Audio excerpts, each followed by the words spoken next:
Welcome to the Tech Blog Writer Podcast, your guide to future tech trends and innovation in a language you understand. Now, over to your host, Neil Hughes.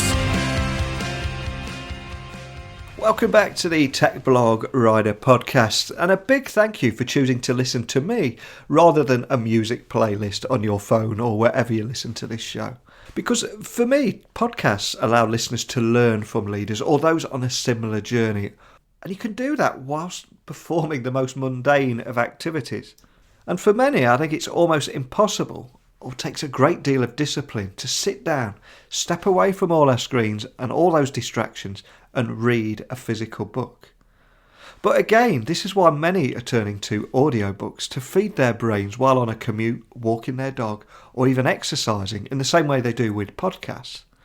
So step forward RBmedia. Now they're a new global powerhouse taking centre stage in spoken audio and digital media distribution tech. RBmedia's tech platform now supports mobile devices of all types, including smartphones, smartwatches, in-car systems, etc. And they're currently reaching millions of consumers across 38 countries, all directly through their Audiobookscom platform, and their mobile platform that serves 10,000 plus libraries, and of course via consumer digital resellers like Amazon's Audible. Now, many believe audiobooks to be the fastest growing segment in publishing, valued at almost $3 billion annually. And RBmedia is the largest audio book publisher in the world, which is a fascinating fact on its own. So it's a fantastic story of how we consume written word and how the literary world is evolving and adapting to a digital age. So buckle up, hold on tight, because I'm going to beam your ears all the way to Canada to speak with Ian Small, the CEO of Audiobookscom. So a massive warm welcome to the show. Can you tell the listeners a little about who you are and what you do? Well, absolutely, and thank you very much for having me. So my name is Ian Small, and I am the CEO of Audiobooks.com, and more so, I guess the interest would be of what Audiobooks.com does.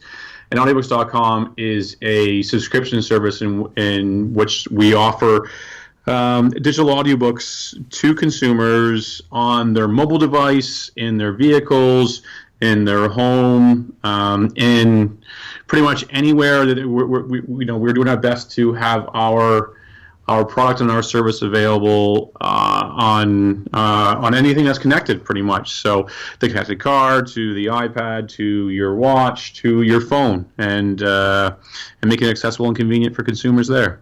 Fantastic. Now, I also read that you've got 10 years of leadership experience, all in the audiobook industry, and have a passion for technology as well, along with all forms of entertainment. But I read a great quote from you where you said, "I don't read books anymore, I listen to them." So is that still the case?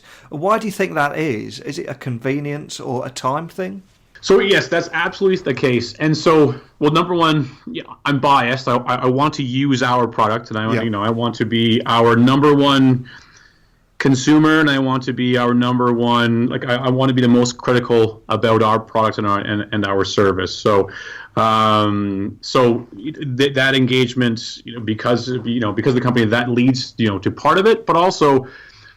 I've got a young family. My kids have just turned 4 and 6, and so the amount of time that I have in terms of freedom, like the books that I actually read, when I think about reading a book, those are typically books for my 4 and 6-year-olds. So outside of that, while I'm driving to work, or a lot of times for me, it's consuming audiobooks while I'm just laying in bed and kind of relaxing. So I guess maybe the only inaccuracy there would be that I don't read books in terms of my entertainment. I read it for my kids, and we're introducing them into audiobooks and while we do our family road trips. But I've found great pleasure over the years in kind of expanding my horizons with books that I would typically gravitate to that I was reading, that I would now find more enjoyment in listening to in the audio format. So a narrator bringing a story to life, listening to the writer themselves, the author themselves, reading the story. There's a lot of different things that I've kind of like over the years just expanded me as I've been in this industry to really enjoy the audiobook format. So for many people listening, they will probably know about Amazon's Audible, but am I right in saying that you guys were first at Audiobooks.com? So no, actually, Audiobooks.com was not first to market in the digital space. Amazon's Audible was first to market many years ago, and they've done a great job kind of carving a path for what is possible in the digital space. And then we feel on the Audiobooks.com side, we have done a great job leveraging what they have done, and in terms of audiobooks being a niche product and not necessarily reaching the masses as of yet, we are continuing our efforts and in collaboration with them from a partnership standpoint in terms of our parent company and the publishing standpoint, are working towards growing the market and trying to reach everybody. When you think of ebooks and in terms of the reach that ebooks has, the market size there, audiobooks still has a lot of potential in where it can grow and get to. So to answer your question, Audiobooks.com was not first, but we're trying to be really innovative and creative in our own space and try to offer some consumers some conveniences that we think will be rather attractive.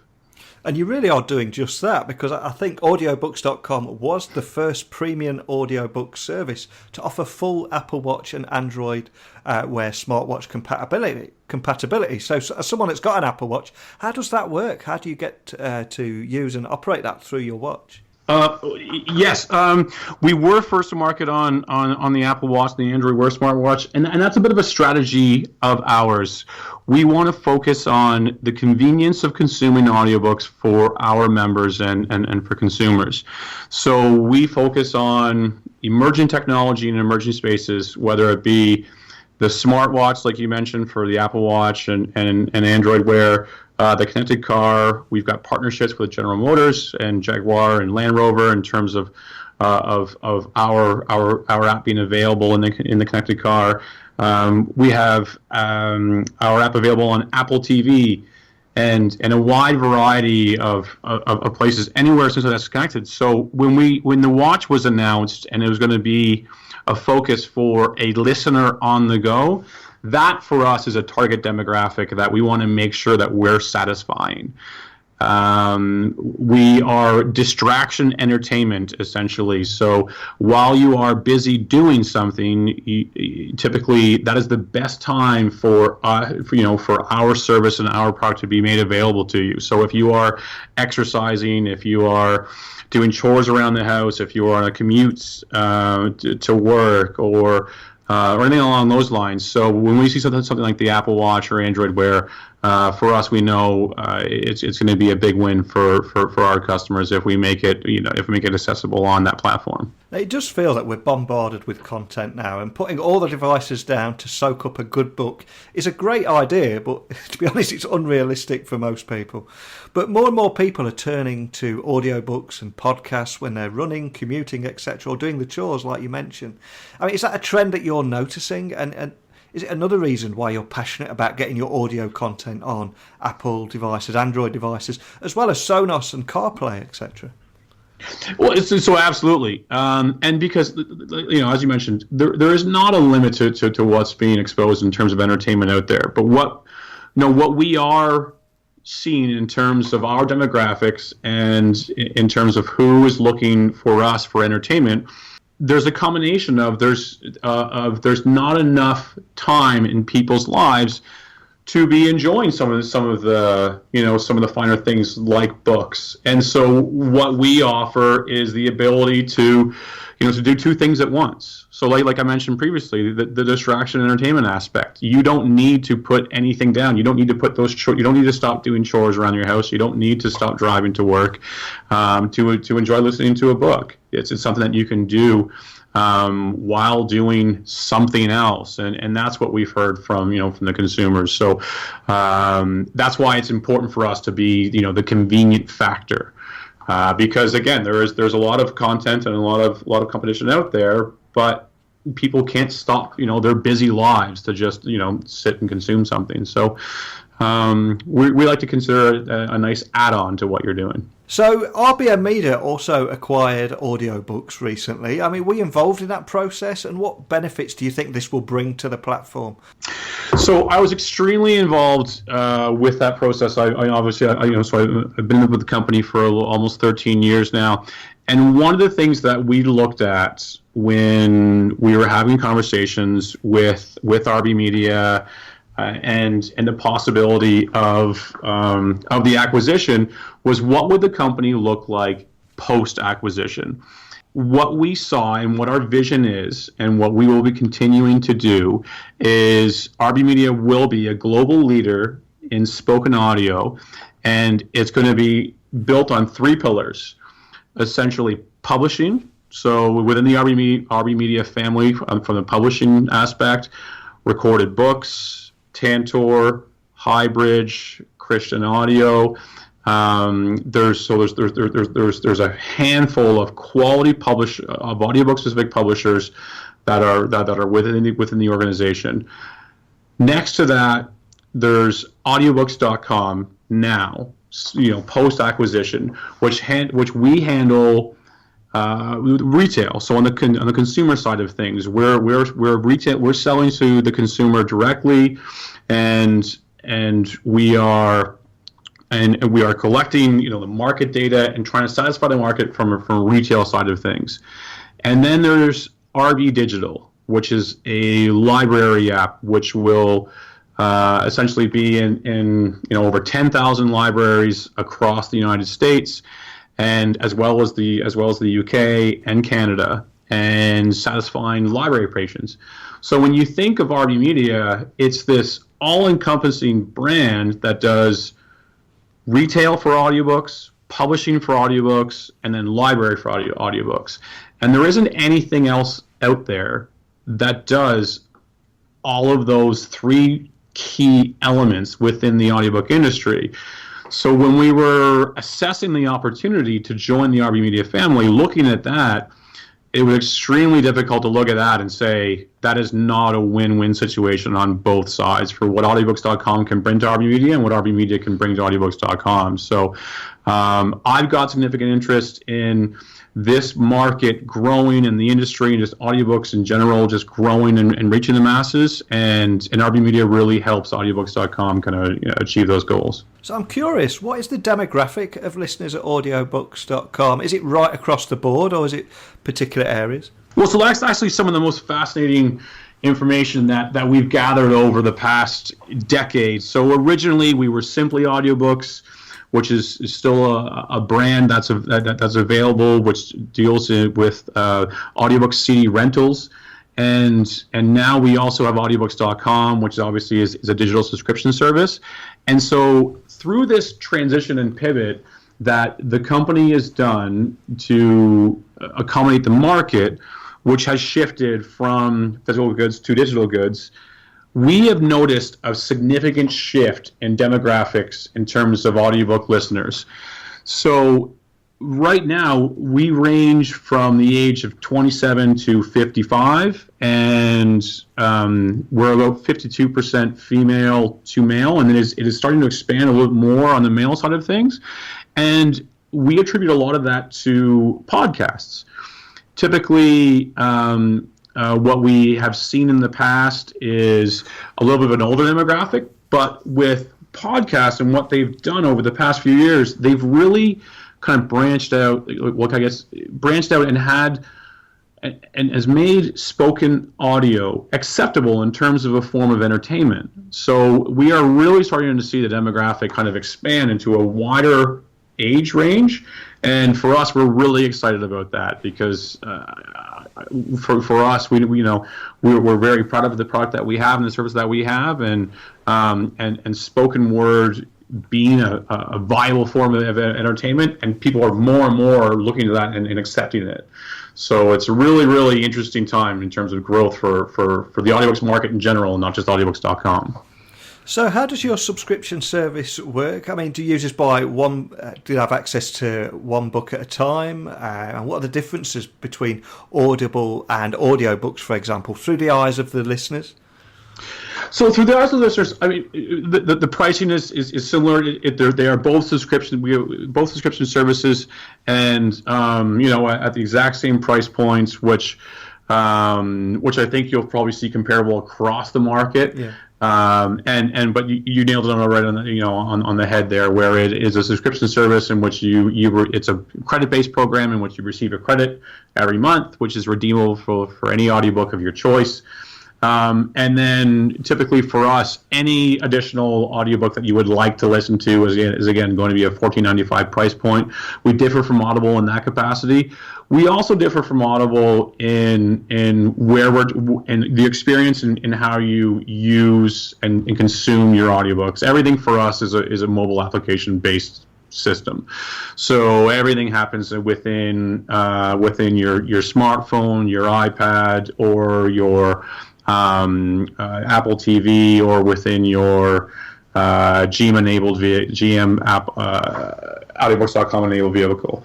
So there's some differences there in terms of user experience, but when you think of content and price points, we're very much alike in terms of book retailers.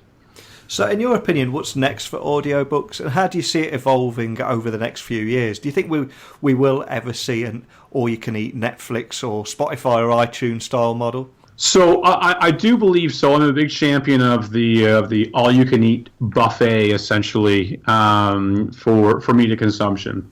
And I think the consumers will end up driving that as we start to expand our market reach.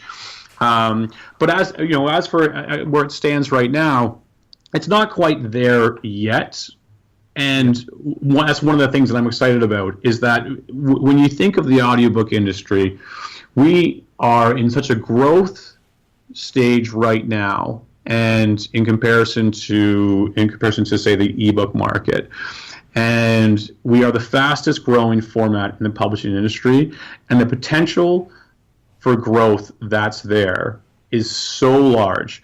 So when you think of business models, if it's going to be an unlimited all-you-can-eat, buffet model, if you think of technology and what's going to be next, when you think of podcasts, expanding the demographics and the reach for who's interested in spoken word, there's a lot of different variables that are going to have significant positive impacts on the growth of this industry.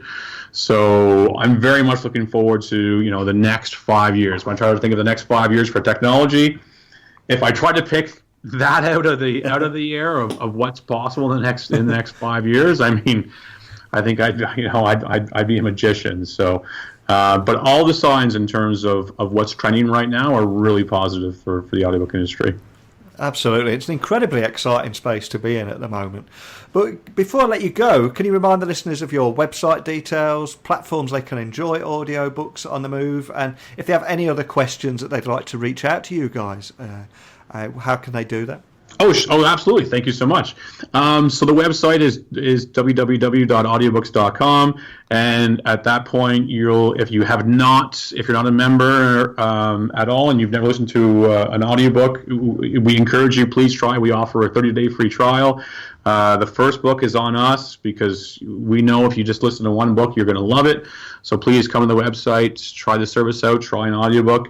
Our apps are on both Google Play as well as the iOS App Store, and you can find us there and find us on Sonos and within General Motors.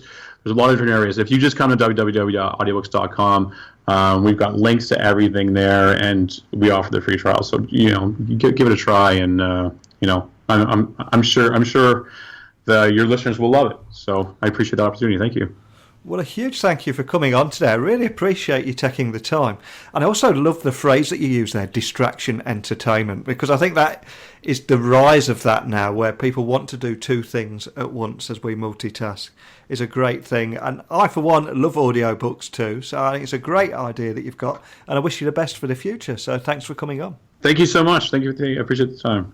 I genuinely loved tonight's conversation and found the subject matter to be fascinating because we are all unique and consume media differently. Purists will scoff at those that read books on Kindle devices and say there's no substitute for curling up with a physical book.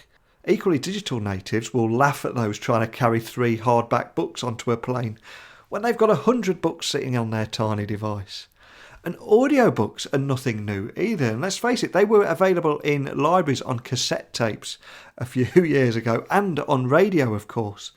But it's the portability that is the real game changer now, that's allowing people to do 2 things at once, whether it's doing their chores and reading a book, whether it's driving to work and reading a book. So we can now listen to an audiobook wherever we are and no matter what we're doing on mobile devices of all types, including smartphones, smartwatches and in-car systems. But I want to throw a few questions back to you now. I mean, how do you consume books?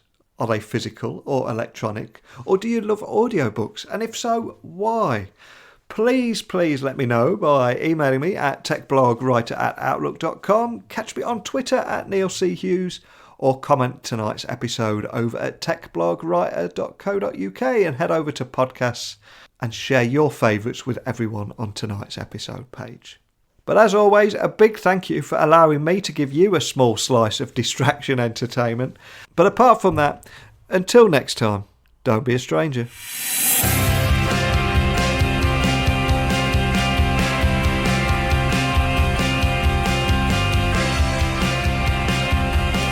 Thanks for listening to the Tech Blog Writer Podcast. Until next time, remember, technology is best when it brings people together.